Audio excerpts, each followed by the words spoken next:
തമിഴ്നാട്ടിൽ നിന്നുള്ള ദൃശ്യങ്ങൾ വരികയാണ്. ഇന്ന് രാവിലെയാണ് സത്യപ്രതിജ്ഞ ചെയ്ത വിജയ് മുഖ്യമന്ത്രി സ്ഥാനത്തേക്ക് അധികാരം ഏറ്റെടുത്തത്. ഇപ്പോൾ അദ്ദേഹം മുഖ്യമന്ത്രിയുടെ ഓഫീസിലേക്ക് എത്തിയിരിക്കുന്നു.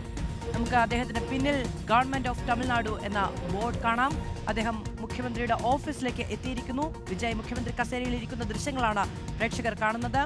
വളരെ ചുരുങ്ങിയ സമയത്തിനുള്ളിൽ തമിഴക രാഷ്ട്രീയത്തിൽ ഒരു വിപ്ലവം, തമിഴിൽ പുരട്ചി സാധ്യമാക്കിയിരിക്കുന്നു എന്നുള്ളതാണ് വിജയുടെ രാഷ്ട്രീയ വിജയം. അദ്ദേഹം ആ സീറ്റിലിരുന്ന മുഖ്യമന്ത്രി സ്ഥാനത്തേക്ക് അധികാരം ഏറ്റെടുത്തുകൊണ്ടുള്ള ഒപ്പുവെക്കുന്ന ദൃശ്യങ്ങളാണ് കാണാൻ കഴിയുന്നത്. പാർട്ടി പ്രവർത്തകർ, മുതിർന്ന ഉദ്യോഗസ്ഥർ, അദ്ദേഹത്തിന്റെ പേഴ്സണൽ സ്റ്റാഫ് അംഗങ്ങൾ എല്ലാവരെയും നമുക്ക് അവിടെ കാണാൻ കഴിയും.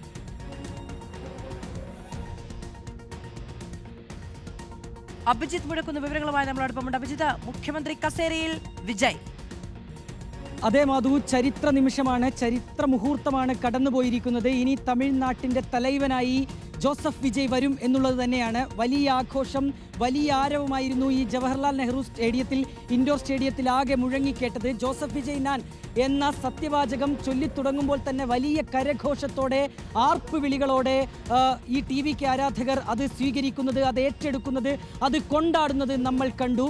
ഇനി അങ്ങോട്ട് വിജയുടെ കീഴിലാണ് തമിഴ്നാട്.